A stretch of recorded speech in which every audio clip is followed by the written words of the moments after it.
You're tuned in to the Daily BS. Do you believe it? Sports and culture combined into one. Michael on the drive across the lane. Turnaround shot. Got it. 63 for Jordan. Are you kidding me? He did what? The Daily BS begins Bazinga! right now. Right. Googly moogly. Hadouken! Hey, this promises to be fun. Can't wait.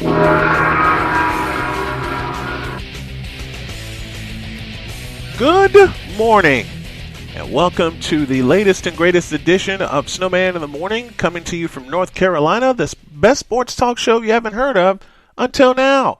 Follow along with us on social media by punching in SNW Digital Media for Facebook, Twitter, Instagram, Snapchat, and Pinterest. You can also log on to snowmandigitalmedia.com for all of our great conversations from this show, as well as others produced by Snowman Digital Media, including the Daily BS, our podcast, the Full Press NBA show, and more. You can hear us every Monday through Friday on all of our great stations and networks, including the RTF Sports Network at rtfsportsnetwork.com, Arena Sportsnet at arenasportsnet.com, Western Reserve Digital Radio Network at westernreserveradio.com, to the great folks out in the state of Ohio. And we're heard in the Southwest at KSRN Arizona, KSRNAZ.com, and of course our third flagship station, Full Press Coverage, at fullpresscoverage.com. You ready to get into it? Then let's start to finish out the week on some good notes. Normally I come in and I have something to open the show with, a little monologue about a subject that either got on my nerve or it made me happy. Most of the time, if it makes me happy, my beautiful Dr. K is involved, who's our engineer. But this time, I got a request from a very dear friend of mine who is in Cincinnati. I kind of said something that got on his nerve about one Kyrie Irving. And like I said, he's a very dear friend of mine. We haven't done this in a while, and we're going to make sure we start doing it every week. But he said, you know what? I don't like what you said about Kyrie. I want to come on your show and talk about it. I said, are you sure you want to do this? He said, yes, because I love you, but you made me mad with your comments on Kyrie Irving. Let's have some fun. One half of the Wise Guys and Trey Larkins, who is a proud papa. So we got to celebrate all the fathers here. Trey Larkins, who is a proud papa, and one half of the Wise Guys, is on with me to kick off the show. How are you, my friend? Pretty good, Brian. How you doing? I'm good. How's the baby boy? Oh, he's doing well. He's doing well, man. He's in first grade, man. Growing up on me, man, talking my head to death, but he's smart, man. But he's doing real good, man. They grow like weeds, don't they? They do. It's amazing, man. I was just telling him the other day about, like, man, I remember you was like 2 years old, man. I'm looking at baby pictures when he was 2 years old, and now he's 6 years old, heading to second grade next year, man. It's amazing. I met my nephew when he was 3, when I moved back home to Chicago in 2001. Do you realize that kid's going to be 22 years old this year? Wow, really? He's going to be 22 years old. My little nephew, who I consider my son, he's going to be 22 this year. It's incredible. It's incredible. Time goes fast.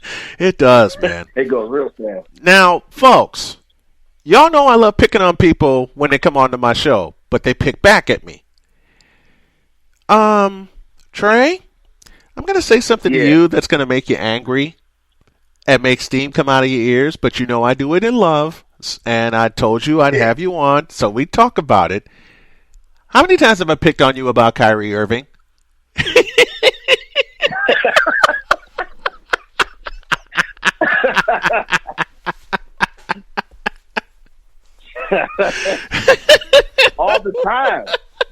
All the time. You're just disrespectful to my man, Kyrie, Brian. Just disrespectful. And you're saying that while laughing.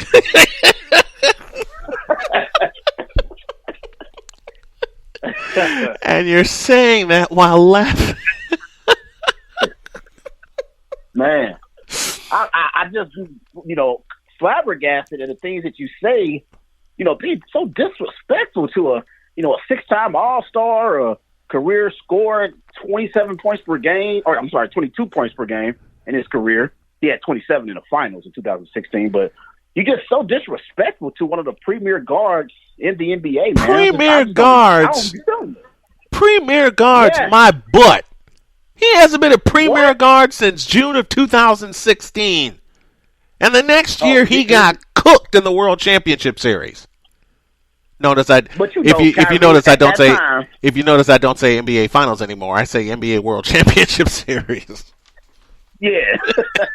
But you know, at that time, though, Kyrie, shortly after the NBA Finals, he wanted out of Cleveland. So he wasn't really happy in that, 2017 NBA Finals with LeBron. He wasn't really happy at that time. Here's the thing, though, Brian. Because he got cooked. You always. But here's the thing, though. It's funny that you say that because every single time when I watch Kyrie Irving go up against your man, Steph Curry, Kyrie Irving outplayed Steph Curry. Except He in outplayed him 2017. 2016. Yes, 2016 he did. And could you admit that? And in No, 2016 because there was a outplayed Steph. Okay, here's where I invoke Stephen A. Smith, and I know I'm going to make you laugh with this. Cleveland got a stimulus package from all get out in 2016, and doggone it, you know it. Yes, I'll agree. I'll agree that They got I a did not stimulus package in 2016. I didn't agree with Draymond. Now, I will say I didn't this. agree with Draymond against- I will say this. At least Kyrie had the gonads to take the championship winning shot in 2016. I will give you that. I will give you that. Why hasn't he taken a shot like that since then? This was one of my assertions on my show. Yeah. This is like Here's this the is thing. like your assertion. Here's where I pick on you again. This is like your assertion of Aaron Rodgers coming for the 49ers in the Bay, and you knew they had no chance in hell of winning that game in January. You're right. You're right about that, Brian. You're right about that. But here's the thing, though. Okay. In that 2016 NBA Finals, Kyrie averaged 27 on 47% shooting. Yep. Kyrie Irving was the driving force for the Cleveland Cavaliers. LeBron James also played a part in that. But I know see, you're not a LeBron fan But at my all, assertion is, whatsoever. but my assertion is, Kyrie should have been named the unanimous Finals MVP, not LeBron. Really? Kyrie, Really? So you think Kyrie should have been the most valuable player in that World Championship Series in 2016. Period. That's my assertion. And I said on my show, and I want your take on this. The same shot that made him also broke him. And that was that championship winning shot over Steph Curry. yes, I could understand what you said from that perspective, but I disagree with you about Kyrie Irving being NBA Finals MVP. I think LeBron Really? James deserves NBA Finals MVP, and I'm going to tell you why. Okay. I believe LeBron James was the best player in that 2016 NBA Finals. I believe that Kyrie Irving was the closer for the Cleveland Cavaliers. He hit the biggest shot of the finals. But I believe when you break down the entire NBA Finals, LeBron James was by far and away the best player on the floor. Listen, I know you're not a LeBron fan. This is kind of weird for you because you're very critical of Kyrie and you're not a LeBron fan. So let me ask you a question. Talk to Who me. deserves the credit? Who deserves the credit for the Cavaliers coming back from a 3-1 lead on your Warriors? Who deserves the credit for it? 'Cause I know Adam it's hard. Silver.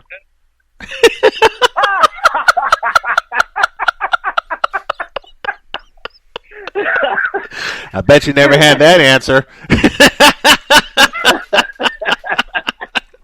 That's a good one. That's definitely a good one.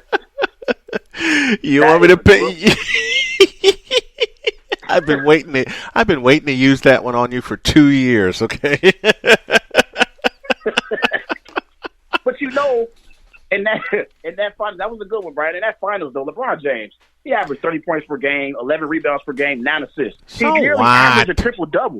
So what? Nearly. So You're what? not a LeBron fan. He did the horrible. same thing in 2017, and they got blasted. But you knew they were going to. But here's the thing, though, Brian. You didn't expect them to beat the Warriors with Kevin Durant in 2017. I didn't expect them to beat them without Kevin Durant in 2016. What's your point? Me either. But I'm what I'm saying. Once Kevin Durant arrived in Golden State, we knew the Warriors Yes. had a superior team Yes. over everyone in the NBA. Right. But what I'm saying Right. is in 2016, I believe LeBron James, averaging a triple-double in the NBA Finals, deserved NBA Finals MVP. But I agree with you from the standpoint of the NBA did give the Cavaliers a stimulus package because I don't believe Draymond Green should have got suspended in Game 4. If you want I to think look at that the was letter of the ridiculous. law, if you want to look at the letter of the law in terms of playoff technicals, if you were going to suspend Draymond Green, that should have been done in the Western Conference Finals, not the World Championship Series. Look at the letter of the law when Yeah. it comes to technicals. That should have been done in the series against Oklahoma City. Okay? You suspend Draymond Green in the series against Oklahoma City, and it should have been for the game 5. You suspend him for game Right. 5 of that, Oklahoma City walks all over him in Oakland. But because LeBron decided to open his mouth and put Draymond's foot in it, almost literally, Adam Silver had no choice, receiving all the backlash from the Cavalier fans, and I'm blaming him too, doggone it. He had no choice. He did have no choice but to act and suspend Draymond for game 5. Because had he not suspended Draymond for game 5, it was a cakewalk. It was a cakewalk. It would have been over. It would have been over. I agree with that. I definitely agree with that. But I also believe though, Brian, tell me if you agree with this or not. I believe LeBron James baited Draymond Green to get in that technical foul. He knew if Draymond got one more technical foul that So he was gonna be LeBron suspended waits for the next until game. after game 4 to dry snitch, after they got cooked in their own house, I believe, which is what happens. Which is what Yeah, happened. The Warriors cooked the Cavaliers 108-97 in Game 4. So LeBron waits until after the game and sends all this to the media, which is another reason why I'm very critical of LeBron. But that's another ball game. But all right, you got a point. Yeah, you got a point. I agree with you because I believe that LeBron James knew at that point, being down 3-1, their chances were slim. They were toast. They were toast. Yeah, it was over. Yes. It was over. So that's why I believe he baited Draymond Green to get that technical foul. Yeah, but see, Adam Silver should have had the nuts not to listen. He should have. Yeah. See, had this been, and you're right. You're absolutely right. You're absolutely right. Here's another reason why I'm very critical of Kyrie, and it goes like this: he got Kenny Atkinson fired. And Kenny Atkinson is not the reason that the Nets are in the hole that they're in. You only see Kyrie for 20 games, and he was completely healthy when he came over from Boston. Here's the other problem that I have with. Here's the other problem I have with Kyrie. His attitude stinks. Now I know I'm gonna get you all upset by saying this, but you got to look at it. You got to look at it real. His attitude since he left Cleveland stinks. Yeah, but I believe, okay, so let's go back to last year, right? Let's go back to last year when he was in Boston. Last year, at the beginning of the season, head coach Brad Stevens, he inserted Gordon Hayward into the starting lineup immediately. Once he was back healthy, they had Gordon Hayward starting. I believe that caused a rift in that locker room in Boston because you had players like Jason Tatum, Jaylen Brown. They felt like the year before, we just got to the Eastern Conference Finals against LeBron James, Game 7, one game away from the NBA Finals. Yeah, 12 you're minutes. Insert Gordon Hayward back into you're going to insert Gordon Hayward back into the starting lineup. Yep. I think Jason Tatum and Jaylen Brown and other players on that Boston Celtics team last year had an issue with Brad Stevens coaching and putting him in the starting lineup, Gordon Hayward. Because Gordon Hayward and Brad Stevens, they go back since Butler. He coached him at Butler. Right. He was his coach at Butler. That's part of the reason why he started. Mm-hmm. Yeah, that's part of the reason why he put him back in that starting lineup. I think everyone wants to blame Kyrie for all the issues that happened last year in Boston because it's convenient. But I believe it was two parts to it. I believe two things can be true. And I believe the fact that Gordon Hayward was inserted into the starting lineup and Kyrie's issues that he had with leadership, those were the reasons why the Boston Celtics struggled last year. But everybody conveniently blamed Kyrie Irving. Well, duh. Kyrie Irving was injured. Kyrie Irving couldn't play worth a damn. And Kyrie couldn't stay on his feet. Of course, I'm making this up as I go along just to mess with you. But it was two. But what I'm saying is, do you buy that? Do you buy that Gordon Hayward going back into the starting lineup Do you buy that was part of the reason why Boston struggled with chemistry last year as well? No, I'm not buying that at all. I'm not buying that at all, and here's why. His name is Terry Rozier. Terry Rozier was great with them, minus Kyrie in the lineup, and you put Gordon Hayward back in the lineup. I'll say it again, and I'll continue to say it until I see differently. And, of course, at any time, the proof can show me, and make me change my mind, okay? His attitude. I have nothing against his skills. Nothing. Right. Okay? I'm talking about his attitude. I'm talking about Kyrie having the same kind of gonads now that he had in Cleveland in 2016. That's the Kyrie Irving I want to see. Okay, I got a question for you, Brian. You said you brought up Terry Rozier.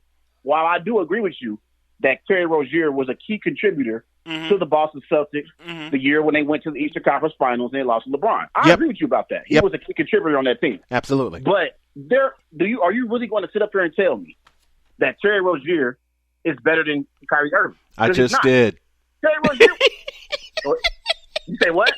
I just did. What's the problem? Terry Rozier is not better than Kyrie Irving, Brian. I know. You know it, and I know it. And Terry Rozier knows it. Terry Rozier knows it. But see, here's the problem. How come Terry Rozier got all the key minutes, key shots, key chances, and succeeded when it counted? I'm talking about April and beyond, and Kyrie Irving didn't get a chance to prove any of that. Well, I know one of the answers. He was injured, and I understand that. But still, I'm talking. It goes back to the point I made on my show Monday. Attitude. I want to see the Kyrie Irving that was not afraid. Okay? And until until A, he stays healthy, and B, he shows no kind of fear that he had when he was with Cleveland, LeBron or not, I'm going to be critical of him. And that's the end of that. Fair enough. I respect that. Here's the thing. I respect it. And I'm going to say this, too. When you talk about this situation in Brooklyn, let's just call it what it is. Kyrie Irving and Kevin Durant, they didn't want Kenny Atkinson as their head coach. Now, I believe that Kyrie Irving was more of the driving force to get Kenny Atkinson out of town than Kevin Durant. I kind of get that feeling. I don't know. I think Kevin Durant, while he's a supreme talent, I believe that Kyrie Irving, his personality, he was the one that told KD, like, hey, man, I ain't really feeling Kenny too much. Let's get him up out of there. And I think KD just signed off on it. With all that being said, this is how the NBA works, Brian. I know. When there's when there's superstars that go to a particular franchise, the entire culture changes. Yes. The entire culture changes. And that's exactly what happened in this situation. But see, Kenny Atkinson was doing well with the Nets last year when they were rebuilding and they overachieved. But then I have this question for you. And we'll go to a break with this. I have this question for you. If that is the case, that when superstars get together and they're not really feeling the coach, they get the coach out of there, why didn't that happen in Oakland with Steph and Clay and KD? Why didn't that happen in Oakland? If you want to bring KD into the conversation, and hell, we both did, let's just be honest, why didn't that happen in Oakland? Why didn't it happen in the Bay? That for you. Because when Kevin Durant arrived in Golden State, the Warriors had already been to 2 straight finals appearances. All right. So it wouldn't have made any sense to make a coaching change. I'll agree with that. You got a point. You got a point. Let's pause for a break. Trey Larkin's kicking off the show with me. We got more stuff for you. We're going to have a football conversation, and I get to pick on him again. Snowman in the morning. Back in a flash.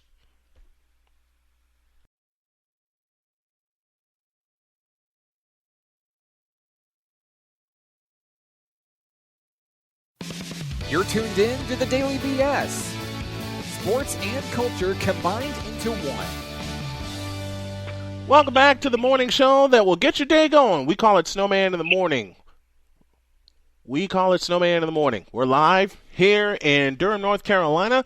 Log on to snowmandigitalmedia.com for all of our great shows and podcasts. And remember, the podcast of this show is available 1 hour after its completion. The best parts of the show scrunched into 60 minutes or less. Trey Larkin's joining me. And now that he's picked back at me about Kyrie Irving, I get to pick back at him about Aaron Rodgers.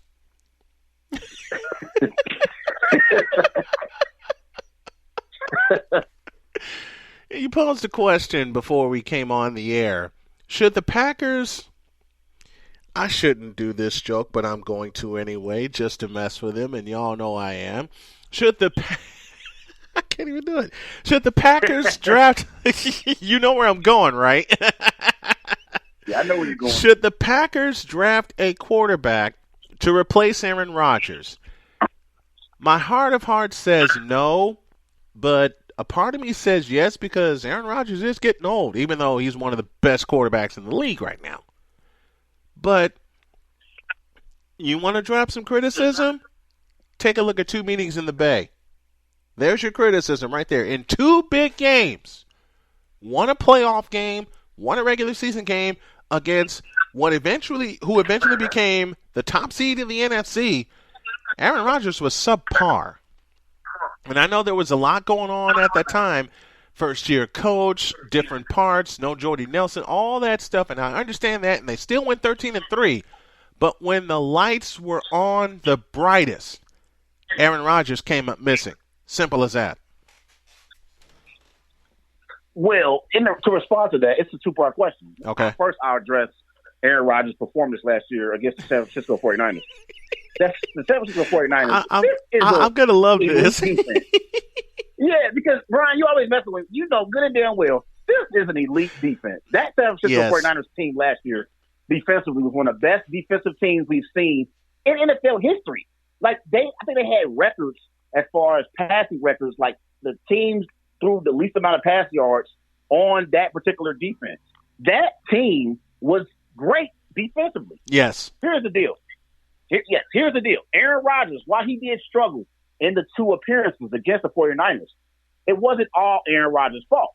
Part of that issue was because the thing we lacked a second consistent receiver. Yeah. Other than Devontae Adams, there was no one else that was getting open for my Packers. So Aaron Rodgers' weapons were limited. So that made Aaron Rodgers limited. I believe Aaron Rodgers did the best he could with what he had. In the regular season game, he played terrible. I mean, the entire offense played terrible. We didn't have a chance. Yeah, but 5 plays in, y'all fumbled. I'm going back to the regular season game, week 14. Week 12, I beg your pardon, week 12. Yeah, and I know y'all lost Brian Bulaga for a long time. 5 plays in, Aaron Rodgers dropped the football.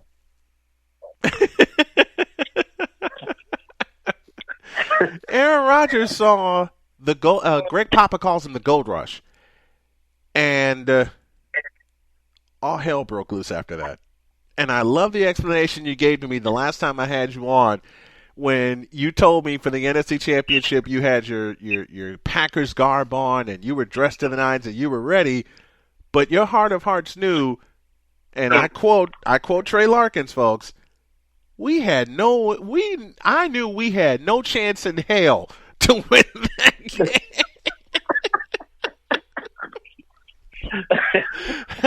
I did say that. I said that. But here's the thing. When it comes to overall Aaron Rodgers, I believe Aaron Rodgers, he didn't have a bad year last year, Brian. I mean, he didn't. He didn't have a terrible season last year. We also had Aaron Jones, our running back, who helped us on offense. Devontae Adams missed 6 games. He still had a season where he had close to over 1,000 receiving yards. But last year, Aaron Rodgers had 26 touchdowns, 4 interceptions, through over 4,000 passing yards. That's not really a bad season. It really is. It really isn't a bad year. It really, and I give you that. It really isn't a bad year. 4,000 yards, 26 touchdowns, 4 interceptions. That's really not a bad year. But I'll say it again. Unlike 2016, when the lights were brightest, Aaron Rodgers went missing. Yeah, I get where you're coming from. I'm gonna say this. I believe that in the offseason, my Packers, we have to get Aaron Rodgers a consistent second receiver. And also, I believe we need to get more production from our tight end. It was reported earlier today, or it might have been yesterday, that I seen that Jimmy Graham was released. So we moving on from Jimmy Graham. I'm so happy about that. Thank God we're moving on from Jimmy Graham because he was terrible. Like, I mean, This Brian, is the me same and you man, could go out folks. there. This is the same man who put a post on Facebook a week before the NFC title game that said Jimmy Graham was the more proven tight end. We had the more proven quarterback, and y'all got lambasted. I know. I said it. I said it. But damn it, look, Brian. me and you can run faster routes than Jimmy Graham. But I think it's time for Jimmy Graham to hang him up. Like, man, it was time to move on from Jimmy Graham. Yes. But see, why didn't y'all prepare for Raheem Mostert? That's another thing. Defensively, Aaron has nothing to do with defense. He can't play defense. Y'all could not. Listen, folks, you saw that NFC title game. As Joe Buck was saying on the 49ers' second drive, as Joe Buck was saying, somehow and I quote, somehow the ball winds up in the hands of Mostert. He's gone. Touchdown San Francisco. I'm going crazy running around the house, and you'll love this. I'm going crazy running around the house celebrating. My wife is laughing at me.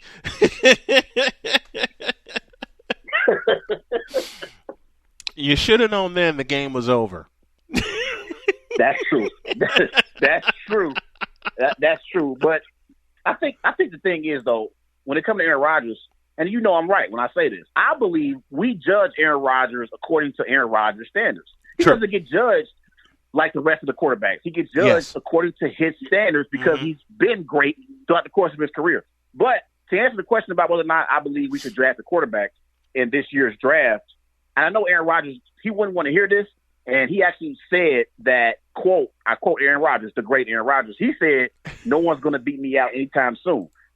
This may hurt his feelings, but I believe the time to draft a quarterback is now. Yeah. Because when we drafted Aaron Rodgers during the tenure when Brett Favre was in Green Bay, Aaron Rodgers actually right now at age 36 is a year older than Brett Favre was when we drafted Aaron. Yes. I believe if there's somehow a way where this kid, Jordan Love, out of Utah State, if he falls to my Packers, I believe you have to draft Jordan Love. Jordan Love in 2018, Brian, he had 32 touchdowns, 6 interceptions, threw close to 3,500 passing yards, completion percentage 64. Last year he regressed, 20 touchdowns, 17 interceptions, but he had a new coaching staff. Had a new coaching staff. Right. So that was also part of the reason why he kind of regressed. I believe that Jordan Love is a can't miss in this NFL draft, and if you have a chance to draft him and be the heir apparent to Aaron Rodgers, you have to take that chance. Do you think Jordan Love is that much of a wild card for this year? I think he is. I think he is. Yes. Yeah, I like Jordan Love. And I watch film on Jordan Love. So when you watch film, you look to see, can they make the throws? Can they be accurate? Can they throw the deep ball? He has all of the physical tools. Now, some of his mechanics he has to work on, and if he has a great coaching staff that can help him build up, his mechanics and being able to lead a team, things like that. But as far as the physical tools, the raw talent is there. The raw talent is there. The raw talent is there. Yes, it's there. Like, he's mobile. Now to be an elite quarterback in the NFL, you have to be able to be mobile. You can't just stand in that pocket. You can't be a stationary target, So I believe Jordan Love has the skills to be an elite quarterback in the NFL. So if my Packers have a chance to draft him in the first round of the draft, I would want them to take that opportunity. Here's a strong point that I love about Jordan Love. When he rolls to his left, kind of like Aaron Rodgers, and he's able to throw against the grain, and I mean with some accuracy. That's one of the things, besides the deep ball, the touch he puts on the deep ball, the mobility, and you said it best, mobility is a big key for playing quarterback in the NFL. It's like him rolling to his left and just launching one with some accuracy. Now, with the defenses being faster and bigger and getting after him more, he's probably going to be doing that a lot more. But, as crazy as this sounds, I see a lot of Patrick Mahomes in Jordan Love. And I'm talking about with the misdirection. I'm talking about with throwing against the grain, because if anybody aside of Aaron Rodgers right now throws against his grain a lot, it's Patrick Mahomes. But he's accurate with it. Yes, I completely agree with you. And speaking of the NFL draft, I wanted to ask you, Brian. Yeah. We got a lot of quarterbacks. We got a lot of quarterbacks going into this draft this year. We got Tua, we got Joe Burrow, Jordan Love, Justin Herbert. A lot of quarterbacks in this NFL draft. Who do you believe is the quarterback, you say 15, 20 years from now, that we'll say was the steal of the NFL draft, was the best pick as far as quarterbacks goes? I have two. Jordan Love is one, Justin Herbert's the other. And I'll explain why. Cincinnati has a porous offensive line. It's going to take them at least 5 years to get that situated because, hey, it's the Cincinnati Bengals. I don't trust Tua because of his health at the present time. I don't trust Tua because of his health. Jordan Love and Justin Herbert have the best chance to be the steals of the draft if the right teams draft them. And I'm talking about teams that already have an offensive line in place, teams that have the receivers in place, teams that have, I hate to say this to you, Trey, but something your Packers don't have, a consistent running game. If all that's in place immediately, then the right team that drafts either of these two quarterbacks will have the steals of the draft. Yeah, I get what you're saying, but I want to address something real quick that you just said. You said my Packers don't have a running game. Did you not see the emergence of Aaron Jones last year?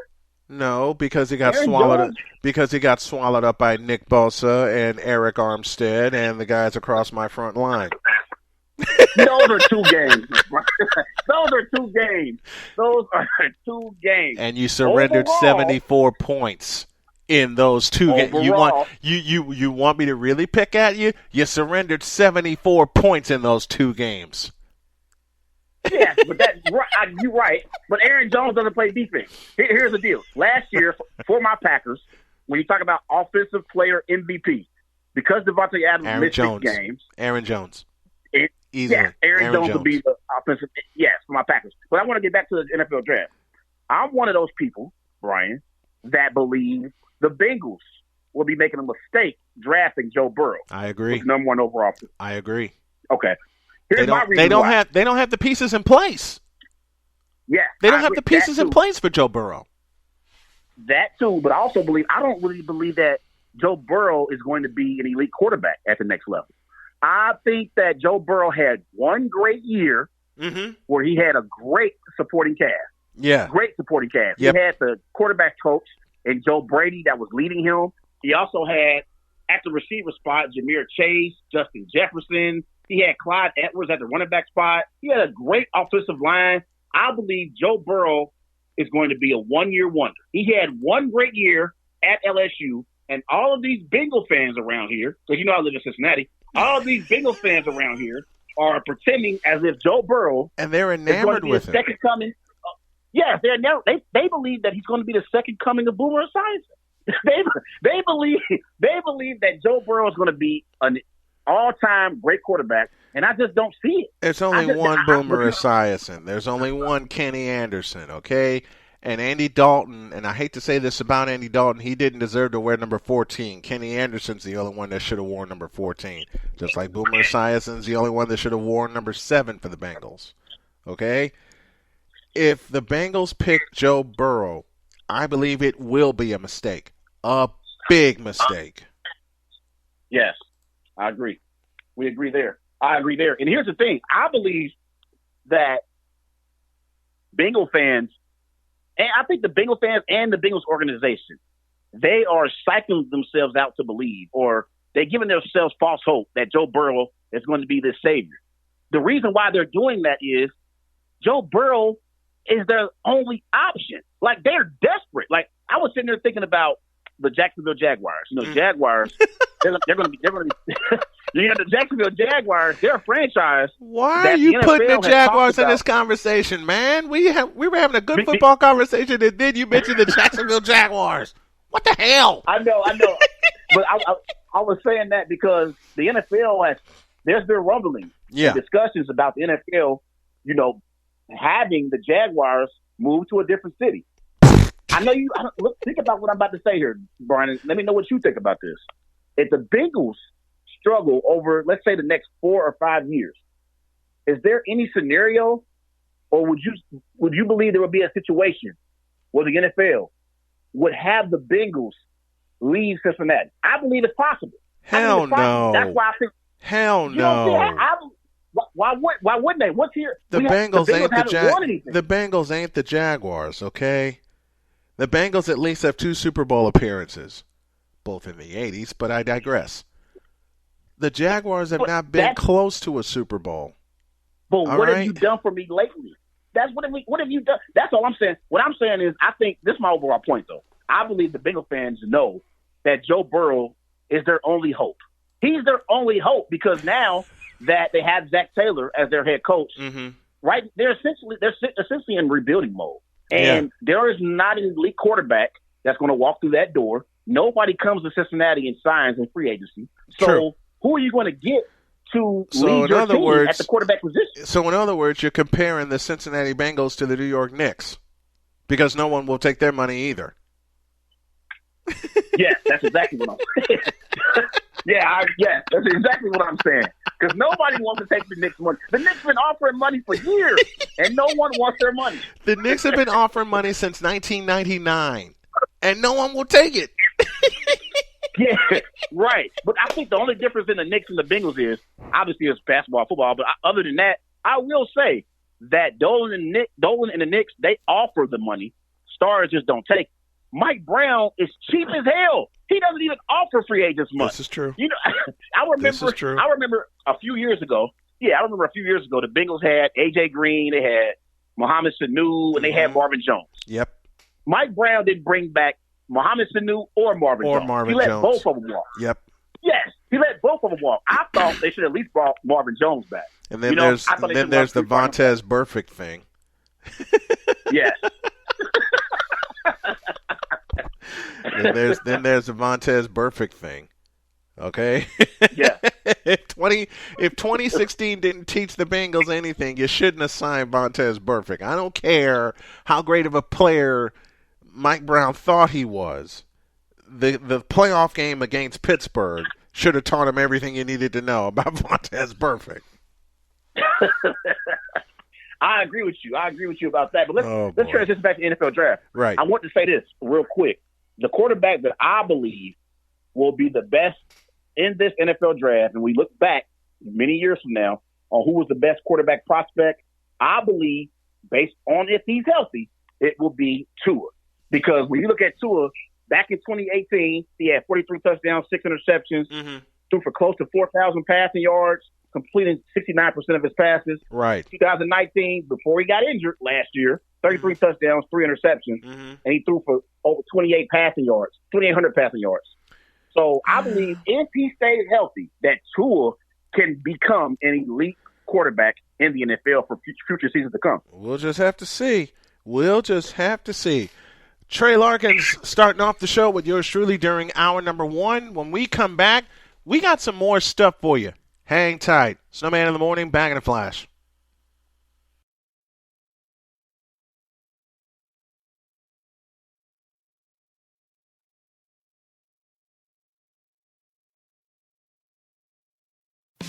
You're tuned in to the Daily BS. Sports and culture combined into one. Welcome back to Snowman in the Morning. Trey Larkins riding shotgun with me for hour 1. Hey, join the Patreon. Go to patreon.com, patreon.com/SIT Morning to support not just this show, but all the other shows being produced as we bring real sports talk back to the airwaves. And speaking of real sports talk, there was something that came down Wednesday night that has shocked me. And everyone is talking about the coronavirus. And when my wife and I went to work early one morning, I thought, okay, this is only going to be in the political realm. Well, I got a slap in the face because this note came down last night, courtesy of CBS Sports.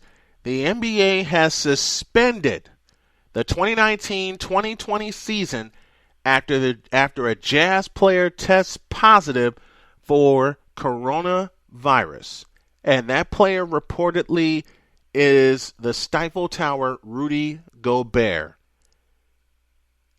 The games that played Wednesday night finished. But until then, nothing. I think this is a good move. The fans would be in jeopardy were they to come into the arenas because the NBA issued a statement that the games would be played in empty arenas to prevent an outbreak. But now after this, with Rudy Gobert, everything is ground to a halt. We'll start there. Trey, your thoughts? Well, Brian, this is some unbelievable news that we found out last night. And when it first came down, I was in total shock. Like, I was in total shock. When all the reports and they were talking about the coronavirus all week last week and, the beginning of this week, I was talking to my dad and my dad's wife about it. And I really wasn't taking it serious. I kind of was like, man, I know it was serious and I know people are, this is a big deal. But now that all these things are coming down, in the sports world, like, this is really a big deal. And a lot of times for me, things have to hit home before I start taking them serious. But now that I'm starting to see everything that's taking place and more people are being diagnosed with the coronavirus, this is more serious than I originally thought. Yeah. I just thought at first it was something that would go away.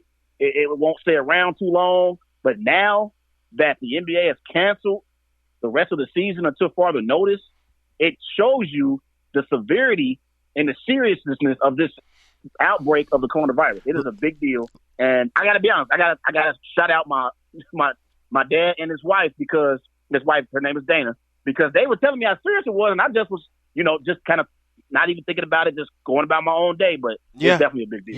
Yeah. And this should give a wake-up call to everybody. My wife gave me a wake-up call about it, saying, basically the same thing. This is going to get real serious. And she's been in the health industry for a long time. Okay. And she told me some of the symptoms that produces coronavirus. And it comes down to, some simple caretaking. Wash your hands after you come out of the bathroom. Well, wash your hands many times over. Okay. And now to have the NBA suspend its season, and not only that, to have NCAA tournament games played without fans. And I have the feeling that this upcoming tournament is not only going to be suspended, but canceled. I have this feeling this is going to not only hit home, if it hasn't already, this is going to provide a long-lasting effect. And, folks, Trey and I will tell you, if this doesn't wake you up about your life, about how you should get your health in order, it better do that now. It better do that now. I completely agree with you. Yes, I agree with you. And here's the thing, though. I thought about this earlier, and now we've come to that place. I thought earlier that it would be very significant for the NBA to suspend the season. Yeah. But, the reason why I thought that, Brian, was because the NBA, they don't want to lose money. No. At the end of the day, it's a business. This is a business. Mm-hmm. So when you're suspending the season, you're losing money from your customers. So I thought about that, earlier this morning when I woke up, and yesterday when I heard the news, I said, for it to get to this point where the NBA has suspended the season until further notice, it shows you the severity of the coronavirus. Yes. Because the NBA, they're in the business of making money. They're in the business of being a top organization as far as income every year. And for this to happen and for them to suspend play until further notice, it just shows you the severity of the coronavirus. And this is something serious that we need to take serious in. Something we can't play around with. One of my buddies, Ian Glendon, the man in charge of full press coverage, dropped me a note after that story dropped that the NHL could be next. You have to believe that not only the NHL, but Major League Baseball as well, because a couple of colleges have already canceled their spring season sports amidst the outbreak of the coronavirus, which has now been termed a pandemic. Man, there are a lot of wake-up calls going on right now, man. A lot of wake-up calls going on right now. Yes, it is. This is serious. This is definitely serious. And, to be honest, though, now that everything has come down and the NBA has suspended, the season until further notice, now, to be honest, Brian, we have to just sit back and relax, because we want everyone to be healthy. We have to take sports is not as important as people health. No. That's more important. That's the most important thing. So yes. now yes, we have yes, to take yes. a step back. Yes, and that's the most important thing now. Sports is the farthest thing from our minds now. Yeah. We want to protect our family, and we want everyone, wash their hands, make sure they're sanitizing very well. Yes. So now that's where our concerns need to be now, just as far as keeping everybody safe away from this coronavirus. And sports is the farthest thing away from sports fans and players. That's the farthest thing away from our mind at this moment. Yeah, it really is. And you and I both being parents, we have children to protect too. We got families to protect, reputations as men to protect. So if we don't spread this message here, then it does no good. You and I kicked off this hour, talking about your baby boy, and I know that has to be the closest thing to your heart right now.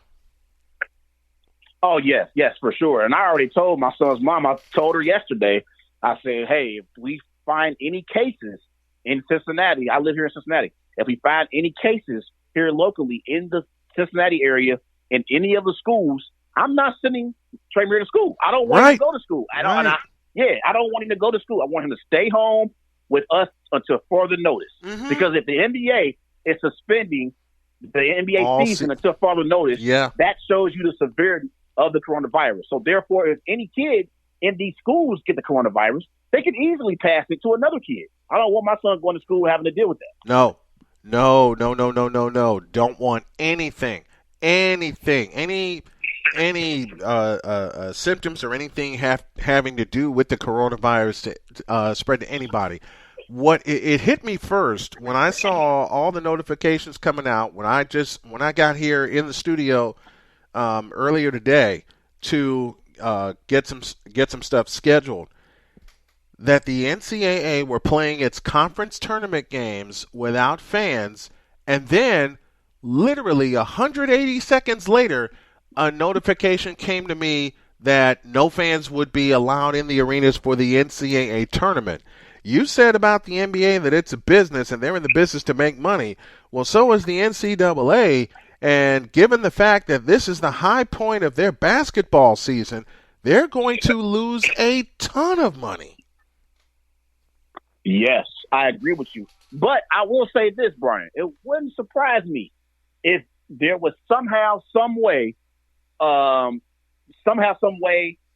cure for the coronavirus within the next week or so. Yeah. Because now these major sports leagues are losing money. Yep. And we all know that's the bottom line in sports. We love competition. Right. We love the relationships that these players build with coaches and fans. We Yep. love all that stuff. Yep. But at the end of the day, the bottom line, these leagues are in the business of making money. That's what it's all about. So if that is being compromised, it wouldn't surprise me one bit if there was a situation where a cure or a vaccine came about within the next week or 2 weeks. Yeah. They can't keep losing money. They don't want to keep losing money. So we'll see what happens. And again, sports is the furthest thing from our minds right now. To all the folks that have tuned into this show, as we talk about this, as we talk about the news that was handed down yesterday, the NCAA playing without fans in the arena, they're likely headed for an indefinite suspension. The NBA said they're going to be in an indefinite suspension.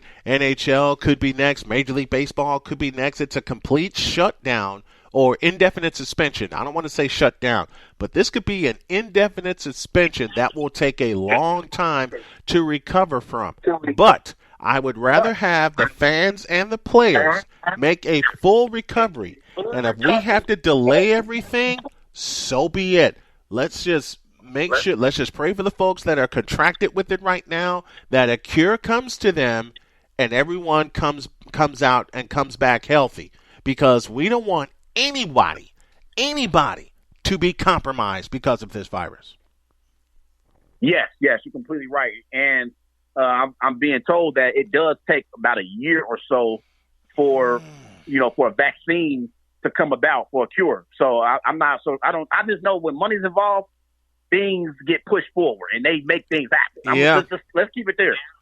Let's keep it there. I know right now, me and you, I know right now, me and you, Brian, we're talking about the safety and the concerns for everyone that's involved in the NBA, and everybody that's all across the country. But that's what we're talking about. These owners and Adam Silver, the commissioner, they're in the business of making money. Let's call it what it is. Yep. So, it's about that. So we'll see what happens. We'll definitely see what happens. Let's end this with a little fun. We don't want to we wanted to get this and discuss this with the fans, but let's end this on a fun note, okay? Let's bring some smiles to the people that are tuning in before I let you go. I'm going to throw a little trivia out there for you, okay?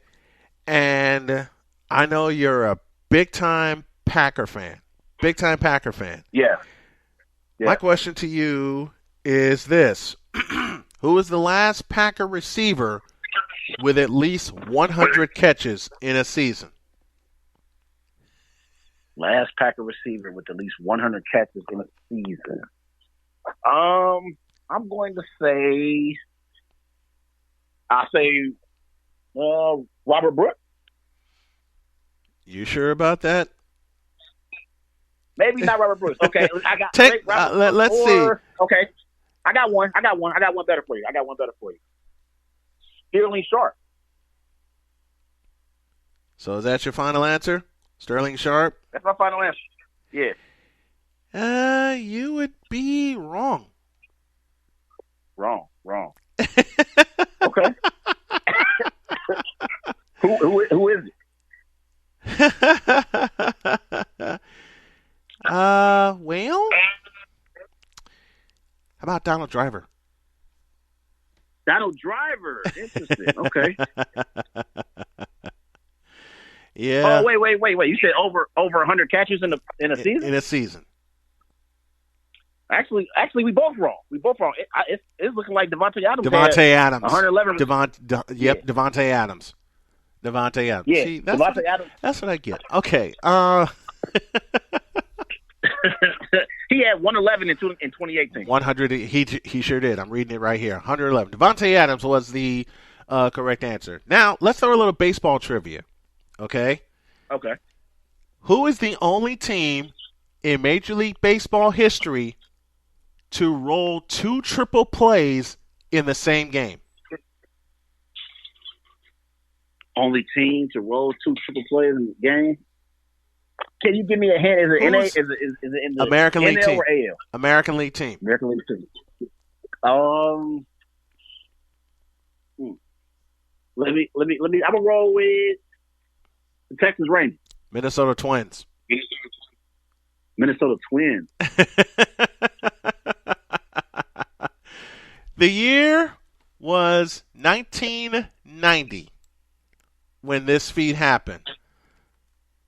And a lot of people, and I go to work early in the morning before I come here and do this. Yeah. And I posed this trivia question to a lot of people. And no one got it right. They were guessing everybody else. Someone even guessed the Reds. Wow, really, the Reds? Someone even guessed the Reds. Someone even guessed the Cubs. Wow. 1 there, 2 there. Wow. The clip I'm going to play features both of those triple plays. Third base. 1 there, 2 there, and a triple play. Holy mackerel. The Twins have just rolled off a triple play on a perfect ball for Gaetti to do. They go, and Gaetti has 1. They got 2, and they've got another triple play. Mercy me, Gerald. 2 in the same game. 2 triple plays in the same game. Never seen it. I would have never thought it was the Twins. That's an interesting fun fact. July 17th, 1990. You want to know the kicker about that particular game? The Twins lost that game 1-0. Wow. Wow. They lost the game.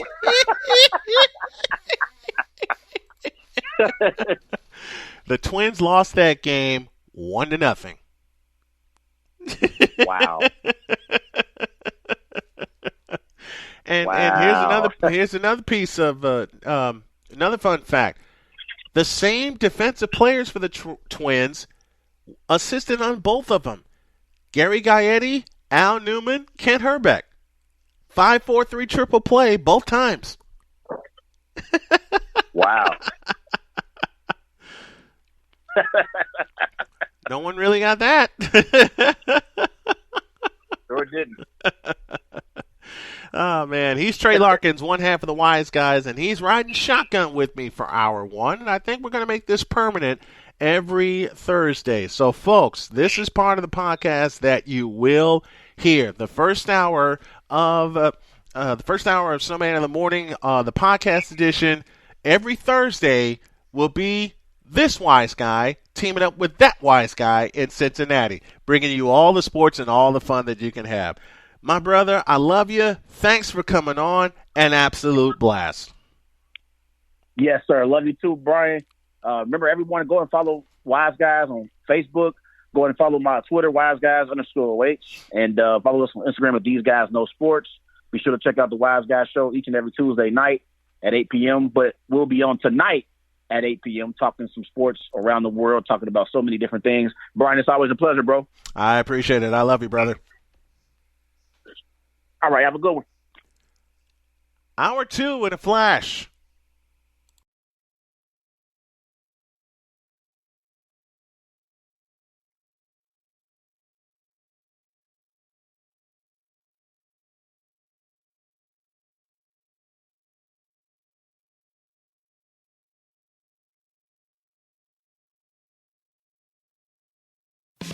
You're tuned in to the Daily BS.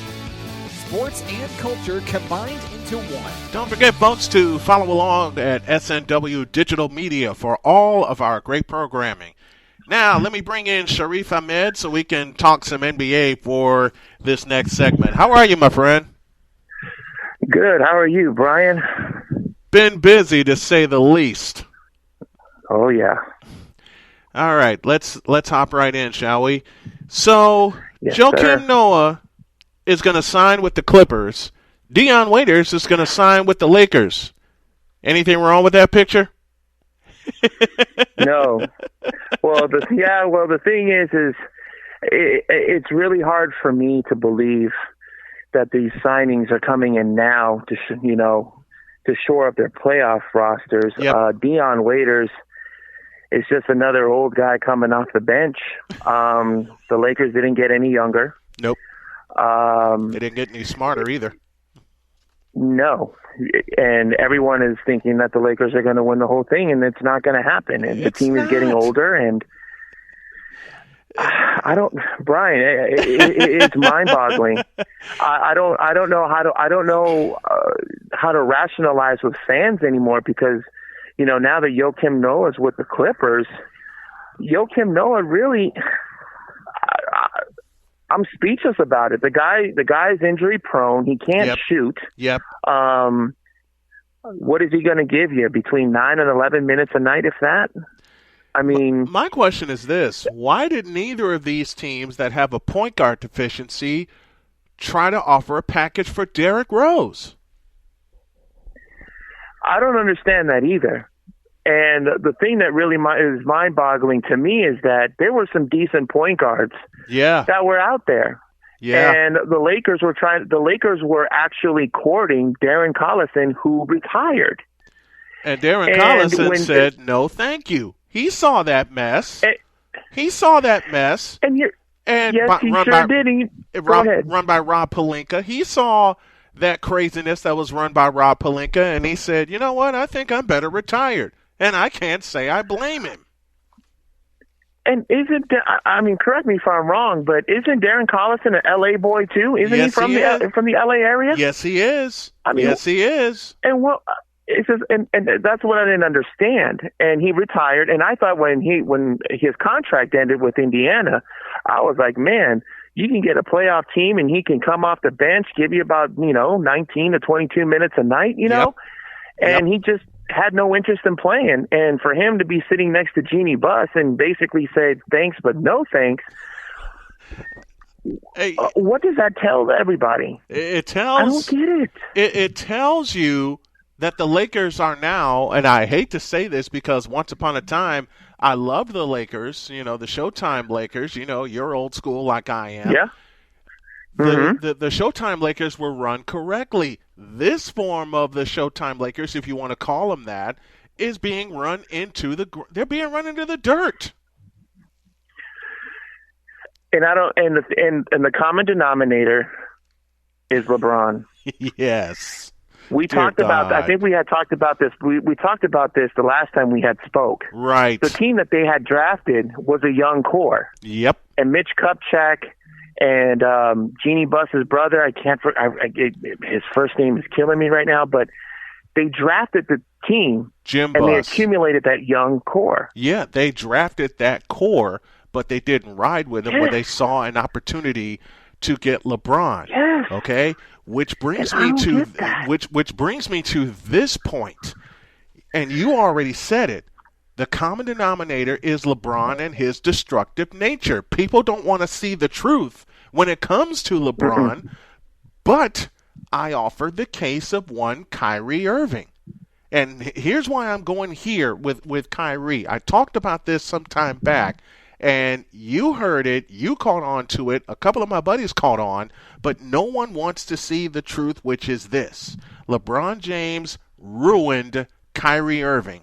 Since Kyrie Irving has left Cleveland and left LeBron's tutelage, if you want to call it that, he has not been the same person. And if you want to take a peek into the future, I'm willing to bet you the Lakers are going to overload an offer to get Kyrie out of Brooklyn and to Los Angeles. I see it coming. But the thing is that by you saying that, what assets do the Lakers have? That is the big question. Mm-hmm. All the assets were liquidated for basically a rental in Anthony Davis. And it's a 1-year rental. Anthony Davis is a 1-year rental because I said this the last time I had you on the program.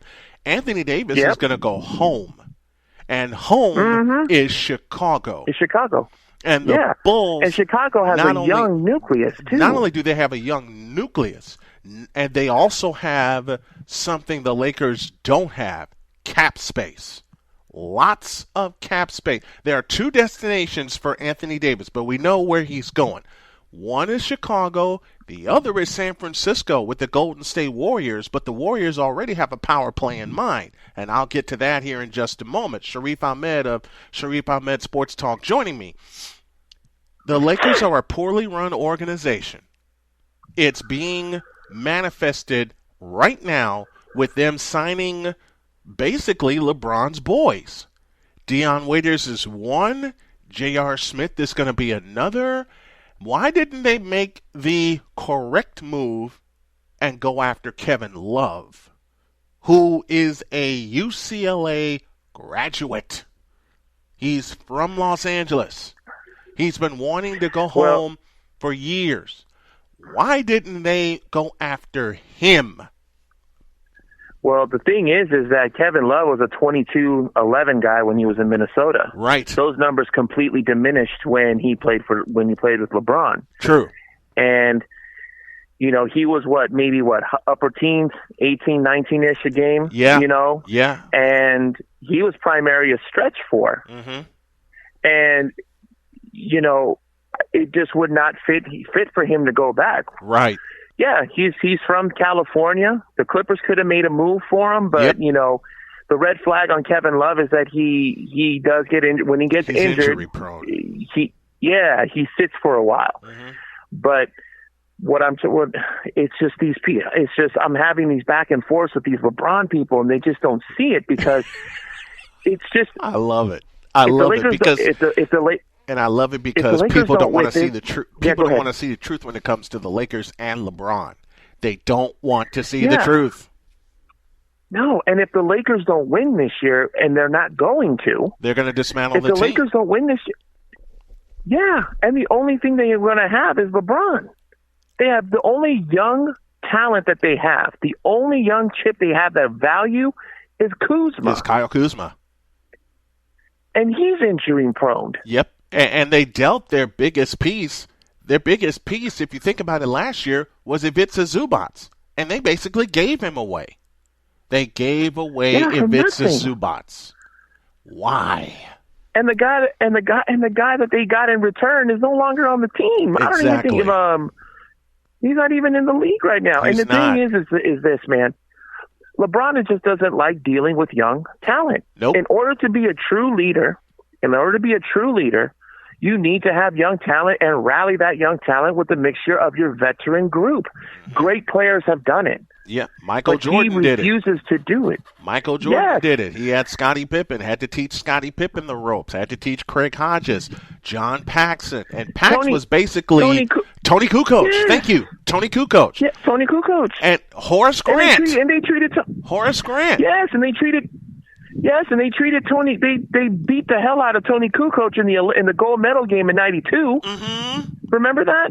Yeah, They beat him up, but when he came to the Bulls, he fit right in. he did. And basically, he's like, "This is your role. This is what you're gonna do." And he went ahead and did it, and he did what he was supposed to do. But instead, today's game is not like that anymore. And a fellow that returned Thursday night, Stephen Curry, is an example of a leader. He rallies the young talent. Even though they lost on Thursday night to Toronto. A, Toronto's the defending champions. B, they have a deep roster. But when you see Stephen Curry on the court, all you can do is imagine what's going to happen next year.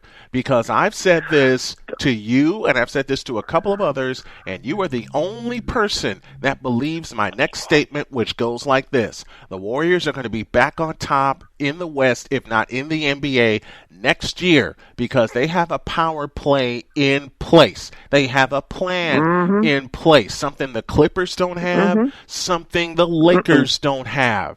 All they're doing right now is keeping that hot spot, the top spot warm for when Golden State returns. And if you think they're going to deal Draymond Green for a couple of the big men that are in play, you are stupid to think that. The Warriors have a plan in place. They have some draft capital. They have some cap space. They're going to keep a little bit of their draft capital because you know they have to rebuild the bench again.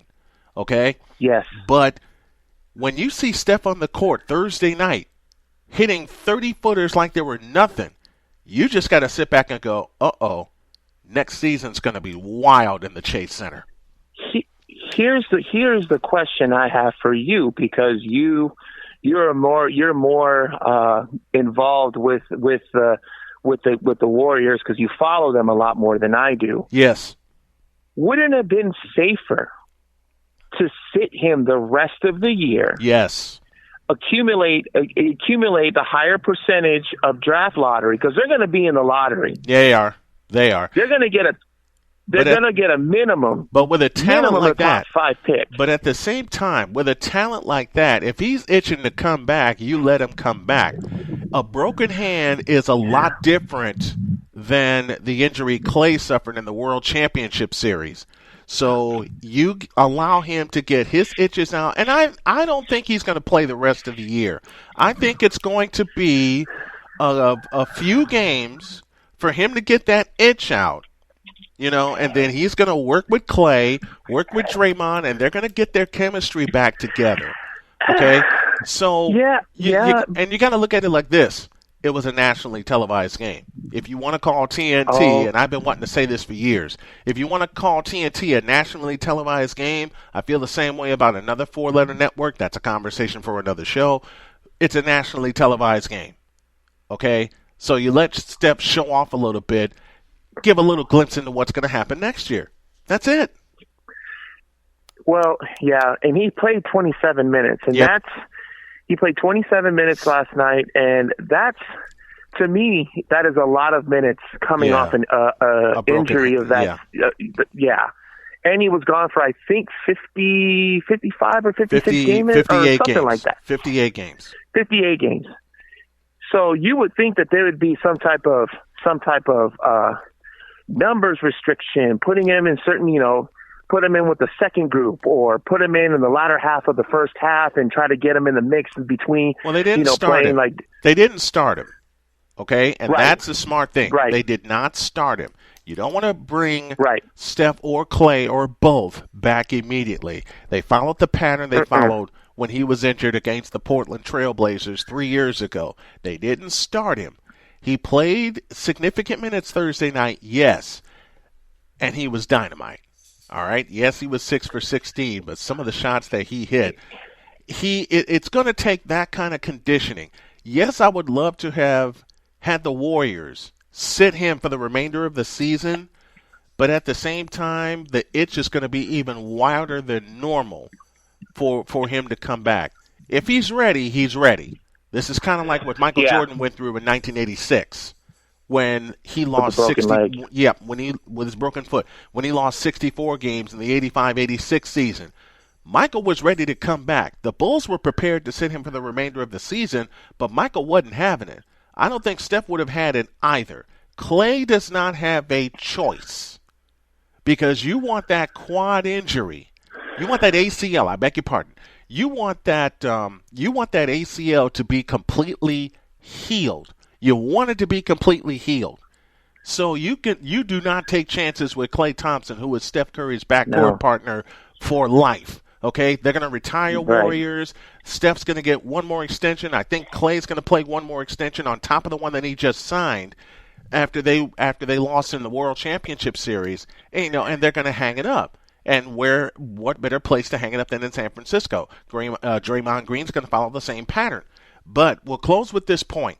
I have two big men, now three, in play for Golden State to go after, and they have the capital to do it. Karl Anthony Towns, Kevin Love, and Giannis Antetokounmpo. All three of those big men are in play for Golden State, and they will land one of them. Let me tell you this, man.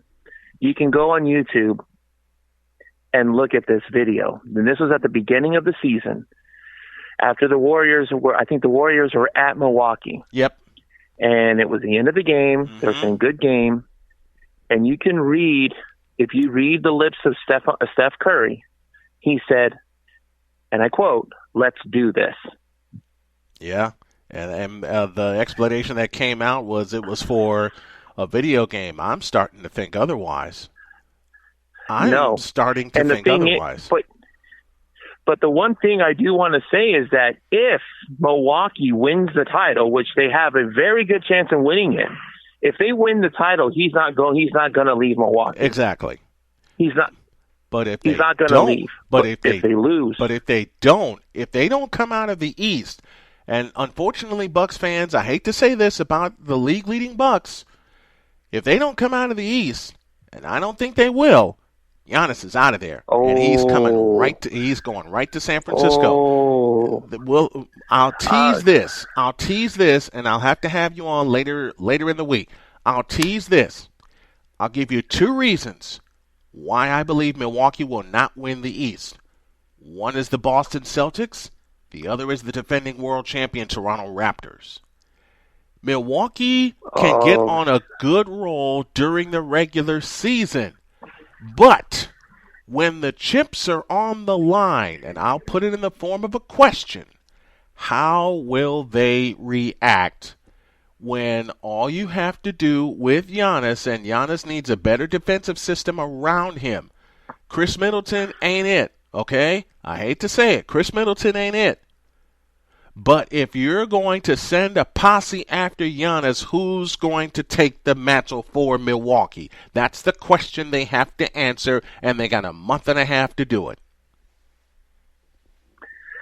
That's something, again, like you said, that is another debate. I just, it's hard for me to fathom it because they're on such a roll right now. Oh yeah, and some of the players underneath them, some of the bench players.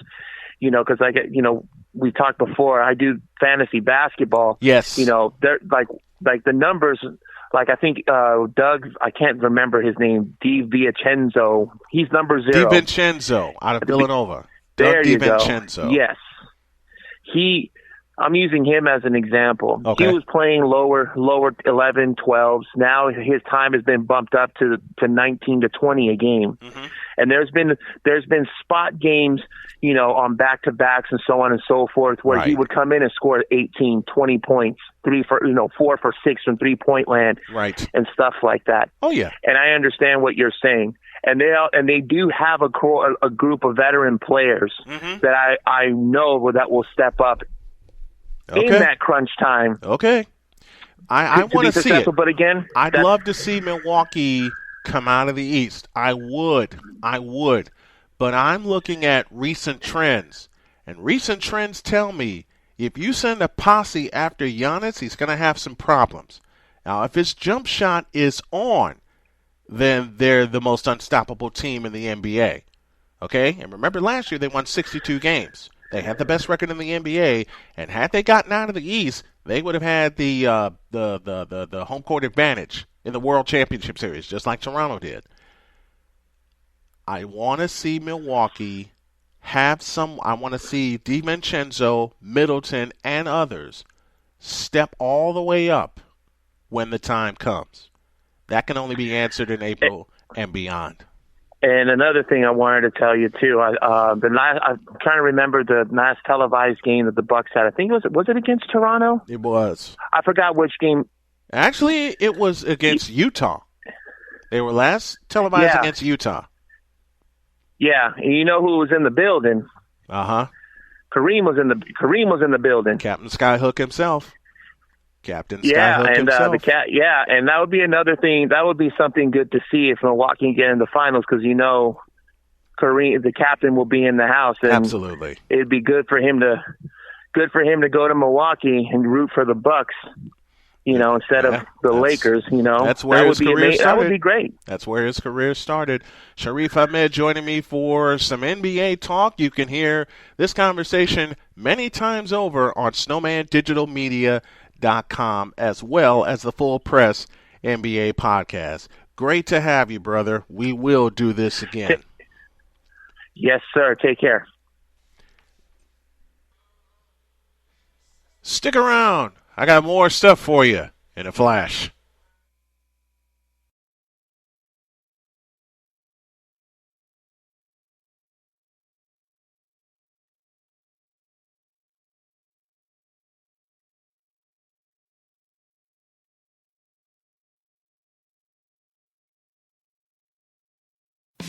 You're tuned in to the Daily BS. Sports and culture combined into one. I told you guys this would be a basketball-eccentric week on the program, and my NBA insider said, you know what, Snowman? We haven't talked in a while. We will today. Chris Purtle, part of the Sports Junkies, or one of the hosts of the Sports Junkies, joins me right now. How are you, my friend? Hey, Brian, I'm doing good. Good to be with you today. You know what? You got me turned on to Luka Doncic. And you told me on this program several times over that Luka Doncic is must-see TV. Well, not only is he, but so are the Dallas Mavericks. Why is he out of the MVP conversation by most circles? That's a pretty good question. I mean, the only thing that I could think why people would put him out of the MVP conversation is the 2 minor injuries that he's had, which has sidelined him for maybe 9 or 10 games total for the entire season, maybe 11 or 12. I would have to check and get an exact number, but my point is it really hasn't been that many games, and it shouldn't disqualify him from the MVP conversation. I think another thing that people hold against him is his age. And again, that's something that also should not disqualify you from the MVP conversation, especially when you're putting up the numbers that Luka is. We're seeing a repeat of 2011 when it comes to the MVP conversation, because that year, Derrick Rose, who became the youngest MVP in NBA history, won the MVP. A lot of people held his age against him. They held the season that the Bulls were having, because remember, the Bulls won 62 games that year. They were the overall number 1 seed in the NBA playoffs. and that was held against him. We're seeing the same thing. We're seeing the same thing with Doncic, aren't we? Yeah, neither one of those make any sense. I mean, if you're the MVP, and Rose was a great example of that, he led his team to the best record in the league that year. Now, obviously, that's not going to happen for Luka this season, but at the end of the day, the voters made the right decision back in 2011 when they made Derrick Rose the youngest MVP in the history of the NBA at 22 years old. Luka just turned 21 a couple of Fridays ago, so he should be in the race, Brian. Why he's not is a good question, and he does have about 18 or 19 games to try to get back in there.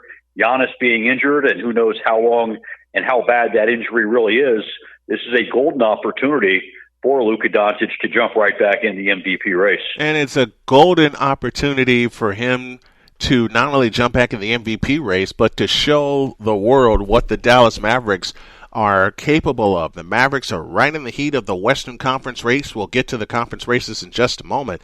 But it's so weird that you said Luka is must-see and he's going to challenge for the MVP. He is doing that. But the MVP conversation just features Giannis and LeBron.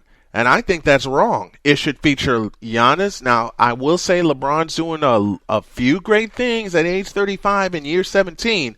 But for me, my competitors for MVP would be Giannis, Luka Doncic, and Anthony Davis. Yeah, and you never know what next week is going to bring us, Brian. You know, in the NBA, things change quickly. There's a lot of games. It's a 82-game season, and things can change quickly. It was just about a week to 10 days ago where a lot of people were throwing Jason Tatum into the MVP race, and with good reason. He led the scoring in the month of February. I think he scored over 30 points a game in the month of February. Unfortunately for Tatum, his team has not played well. They have struggled here recently. The Celtics have dropped around 4 out of the last 5 games. So I think that's the reason that we're not seeing Tatum back into the race. But like I said, all these guys now have a stretch run of about 18 to 19 games. And in my opinion, it's anybody's race. Can a dark horse like a Tatum or Doncic come in there and steal the award from LeBron or Giannis? Well, yeah, definitely, because injuries could happen. There's still a lot of basketball to be played. Think about it, 18 games in an 82-game season. That's close to 18 or 19% of the season still left, with a great time to make a good impression on the voters. So in my mind, especially now with Giannis's injury, Brian, this award is far from decided.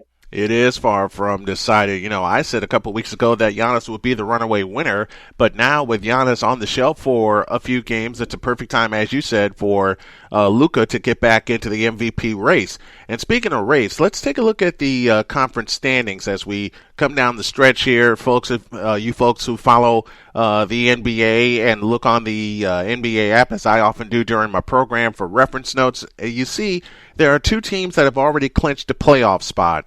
That's Milwaukee and Toronto. Why does that sound so familiar? Because those 2 were 1-2 last year, and 2 beat 1 in the Eastern Conference Finals. Now, you said 2 teams to me, Chris, Indiana and Miami, that could make a lot of noise in the East. Who was the team I pointed out to you? The defending world champions. Here they are sitting in second place again, flying under the radar yet again. And they're the defending champs.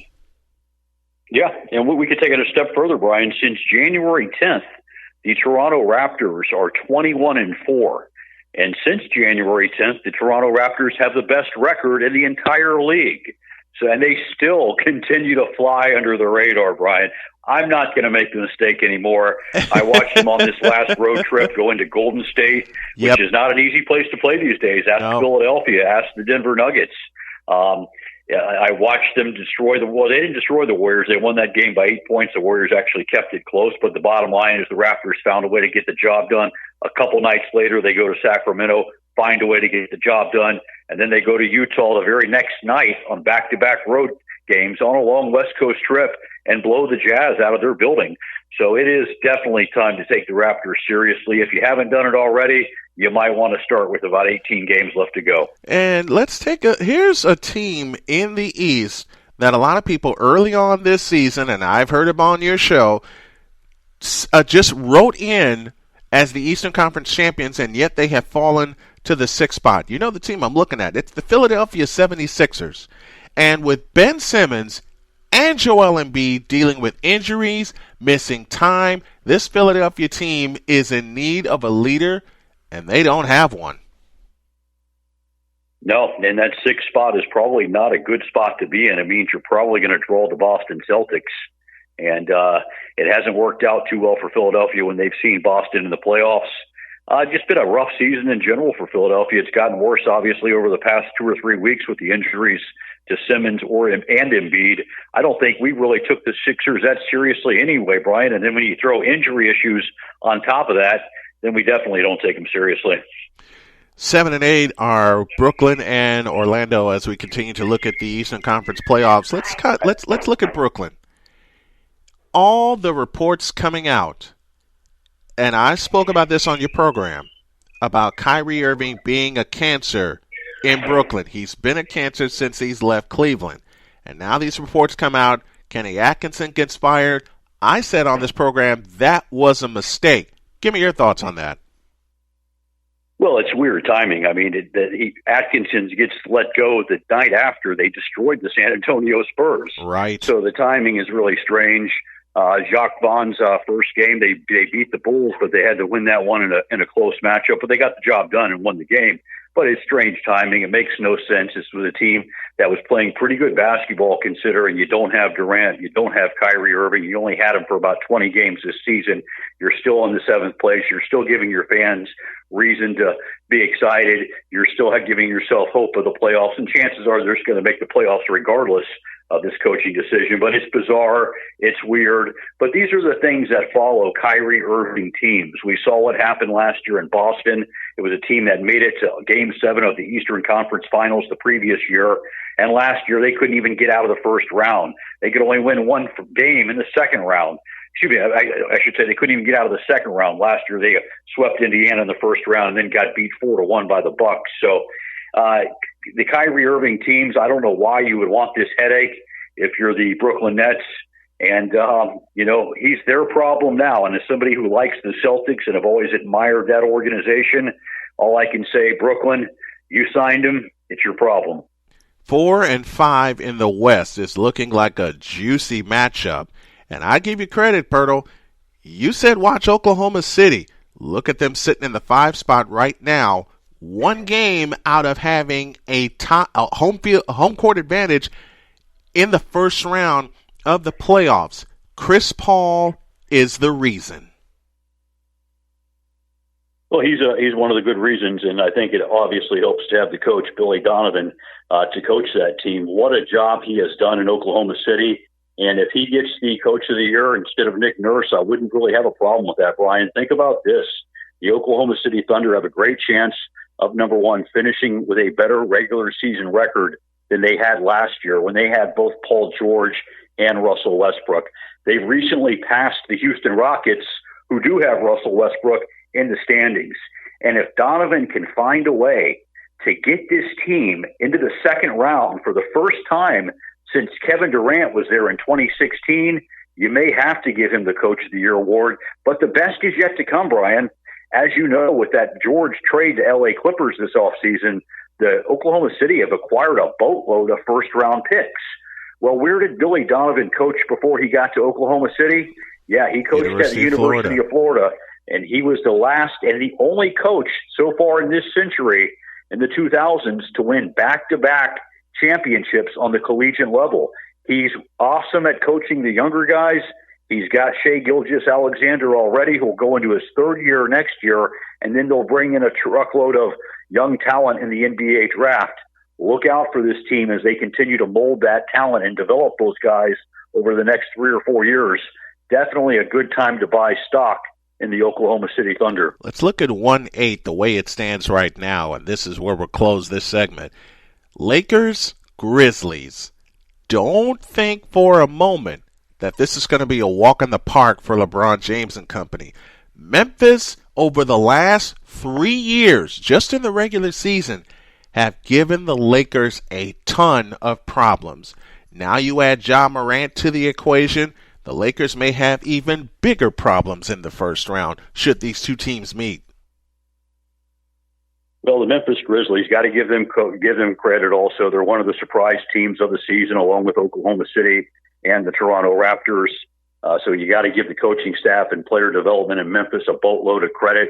Hard to really know a lot of the guys on that team outside of Ja Morant, but they have had good contributions from guys like Jonas Valanciunas, who they acquired last year in the Marc Gasol trade.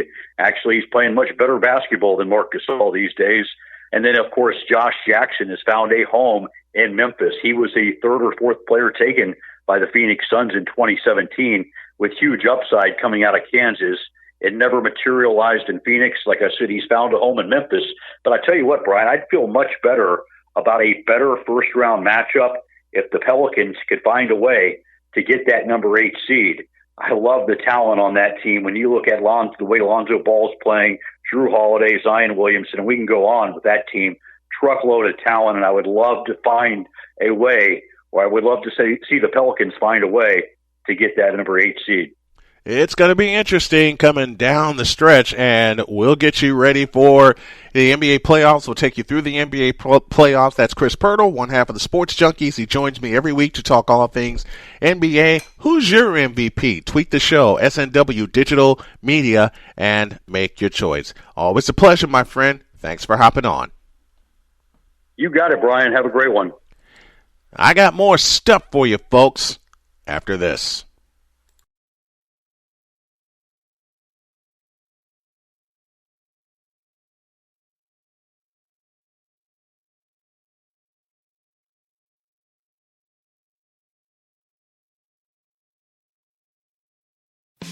You're tuned in to the Daily BS. Sports and culture combined into one. We are on the brink of the stretch run and stretch drive for the NBA season. Now, this time last year, if I'm not mistaken, I think it was this date last year, the Lakers played the Rockets at home and they beat the Rockets. And LeBron said that he was activating playoff mode. Well, 28 days later, they deactivated Mr. James when the Lakers failed to qualify for the playoffs.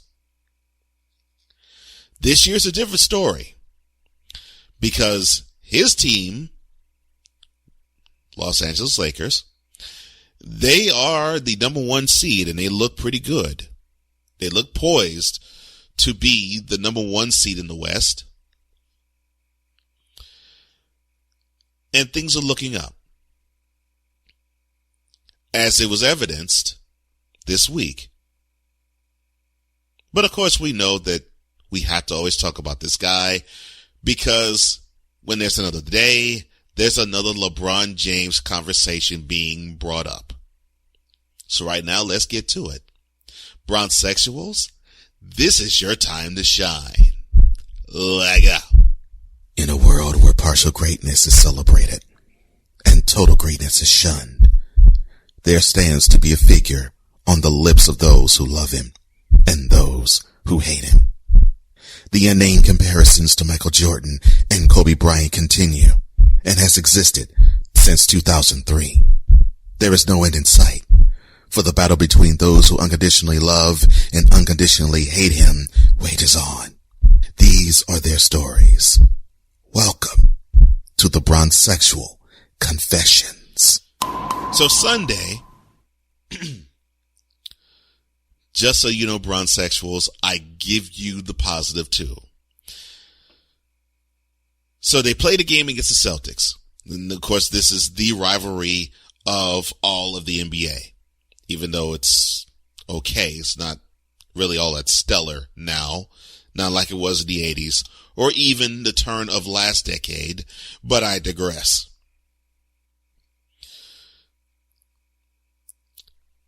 So LeBron, dribbled to the right. He was guarded 1-on-1. He made a fadeaway move, hit the shot with about 30 seconds left to play. And that decided things as the Lakers split the season series with the Celtics with the win Sunday, 114-112. Now, LeBron had 29 points in that game, 9 assists and 8 rebounds. But with the good comes the, why do we have to talk about this? So Monday, as you all know, there was a ceremony. Not necessarily funeral, but really a public memorial service held for Gianna and Kobe Bryant at Staples Center. Conspicuous in possibly his absence was LeBron James, and people were asking the question, did LeBron James attend the Kobe Bryant public service? Who cares? And it just upset me to hear that, because it was like, okay, someone's trying to squeeze the turnip hard to come up with some news. Why? It was not news at all. And when I think of it, it's infuriating. However, that is not what I want to really talk about in this Bronxexual Confessions time period.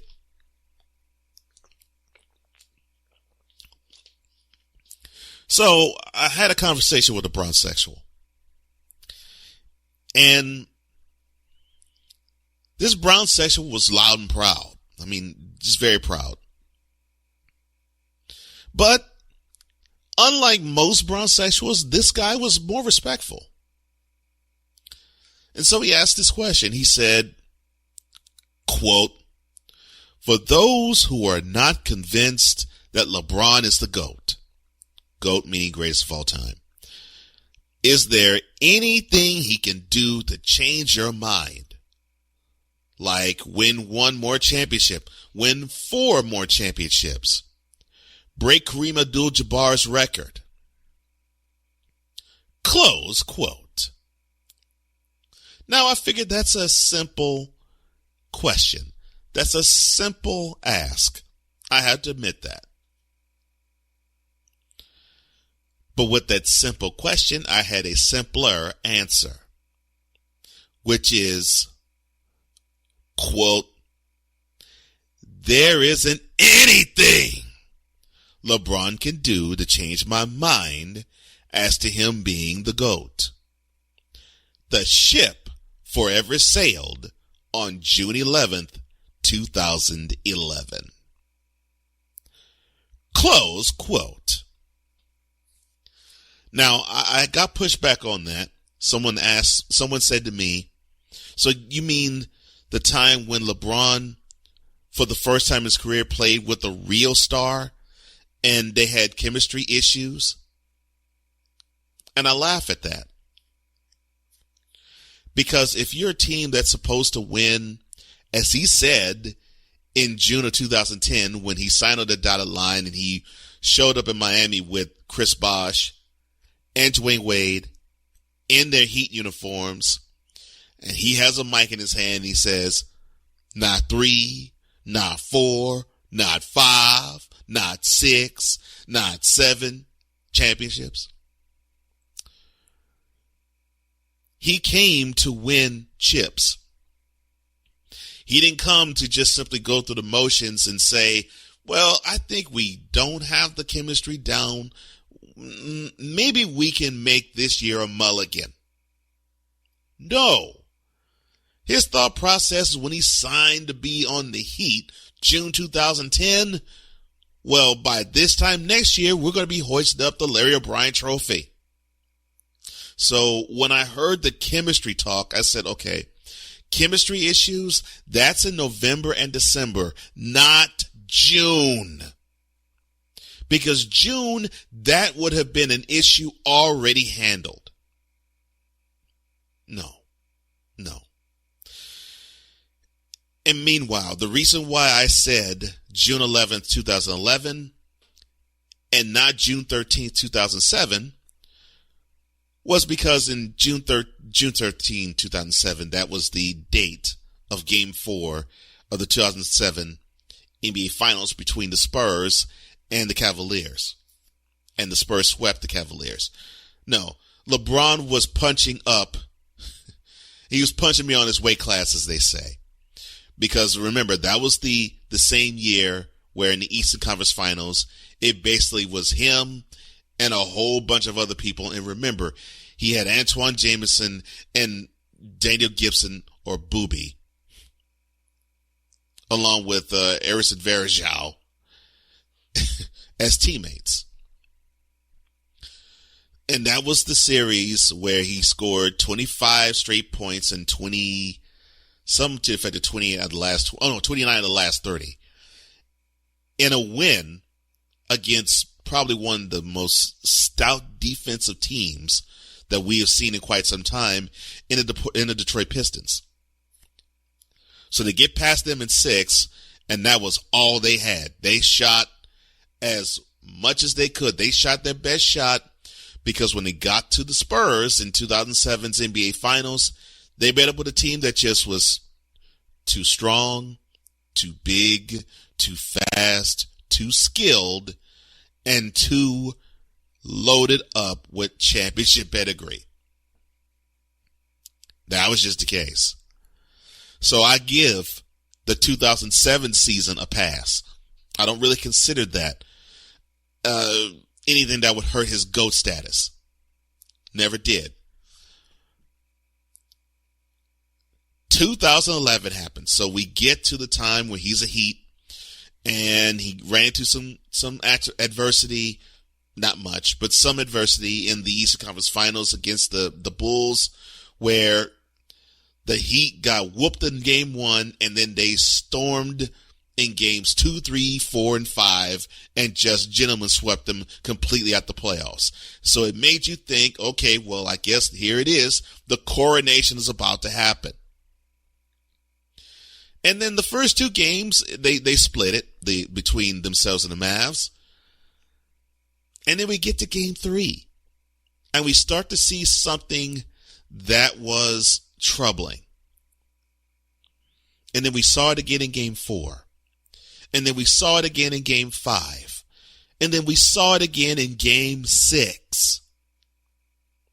And what was the something troubling that I'm talking about? The fourth quarter in games 3, 4, 5, and 6. The money quarter. The quarter where you earn your stripes. The quarter that separates the men from the boys. The quarter that separates the elite from the, okay, you all right, superstar. And that has been said by many analysts, journalists, players, and executives. And LeBron at this time, 26 years of age, this was his 8th year in the league, so this was no excuse at all to come up and play smaller than mini-me. Yet he did. Because in each of those fourth quarters, that man scored a total of 8 points. I'll say it again. Game 3's fourth quarter, 2 points. Game 4's fourth quarter, 2 points. Game 5's fourth quarter, 2 points. Game 6's fourth quarter, 2 points. Now, you can say in game 5, I think he had a triple-double. That doesn't matter. Because when he was supposed to come up big, he came up small. So the Heat lost that series 4-2 to the Mavs. And look, in that series, Dirk Nowitzki outclassed everybody in it. So I'm not even comparing LeBron to Dirk in that series, because Dirk played out of his mind in that playoff stretch. No, LeBron played so bad. He averaged 17.8 points in that series. LeBron in that series played so bad that the 6th man for the Mavericks, Jason Terry, outplayed him. he averaged 18 points. Shot better from the field, had a better shooting percentage, played less minutes, and he outplayed LeBron. So if you ask me why I don't ever consider, why I will never consider, and why I will not change considering LeBron James to be the greatest of all time, look at games 3, 4, 5, and 6 of the 2011 NBA Finals. And there is where LeBron James's candidacy to be the greatest player of all time in the NBA died. And it is forever buried.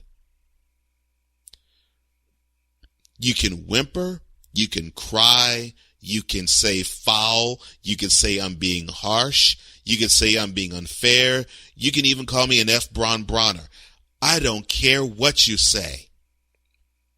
Those stats in those 4 games, especially those key 48 minutes that I just laid out for you, is the reason why I will never consider LeBron James to be the greatest basketball player who's ever played in the National Basketball Association. Because there was one moment, or I should say 4 in this case, where he came up so small. The greatest player in the world was outplayed by a 6th man. That should never happen. So, I'll say a phrase that Killmonger said in Black Panther, and this is directly aimed right at you, Bronsexual. Is this your king? Is this your king? In a world where contradiction and hypocrisy exist, lies the truth to set us all free. Here is where we all get enlightened. This has been yet another installment of The Bronsexual Confessions. Wonderful, wonderful job, my friend. Wonderful job. And I'm going to add a little something to that that's going to really get on some people's nerves, and frankly, I don't care. And I got a LeBron take of my own that will follow this one. You heard Cole Johnson say that LeBron got outperformed by a 6th man, which permanently, in my eyes, also eliminates LeBron from being the greatest of all time. Well, that's not the first time that's happened. It also happened a second time. Now, granted, the second time that it happened, said 6th man started the last 3 games of the World Championship Series. But said 6th man also wound up being most valuable player. You know who that 6th man was? That 6th man was Andre Iguodala, who was named Finals MVP in the 2015 World Championship Series. You're supposed to be the best of the best of the best, LeBron James. And you got outperformed by Jason Terry, who was the 6th man in 2011. And 4 years later, you got outperformed and shut down to an extent by Andre Iguodala in 2015. And oh, by the way, both of those series were for the World Championship. And I'll add this, and I got another take coming. I'm going to expand on this. By the way, Bronsexuals, haven't you forgotten that LeBron has jumped ship 3 separate times to win championships? While a certain Bronsexual who says LeBron is greater than Kobe is greater than MJ, and that is a false statement. If you know your math, you know that to be a false statement. Kobe earned all 5 of his titles with the Lakers. Michael Jordan earned all 6 of his titles with the Bulls. And to Mr. Ryan Hollins, who brought up the impact that LeBron had with different teammates, yeah, Kobe has had different teammates, and so has Michael. Here's the difference. Kobe and Michael didn't have to chase the teammates. They came to them. The teammates that were impacted by Kobe and MJ didn't have to chase they didn't have to chase the teammates. The teammates came to them, and quite willingly, which is why I feel the Lakers will not get out of the second round of the playoffs this year, and Anthony Davis is going to go home. A little hint for the rumor mill.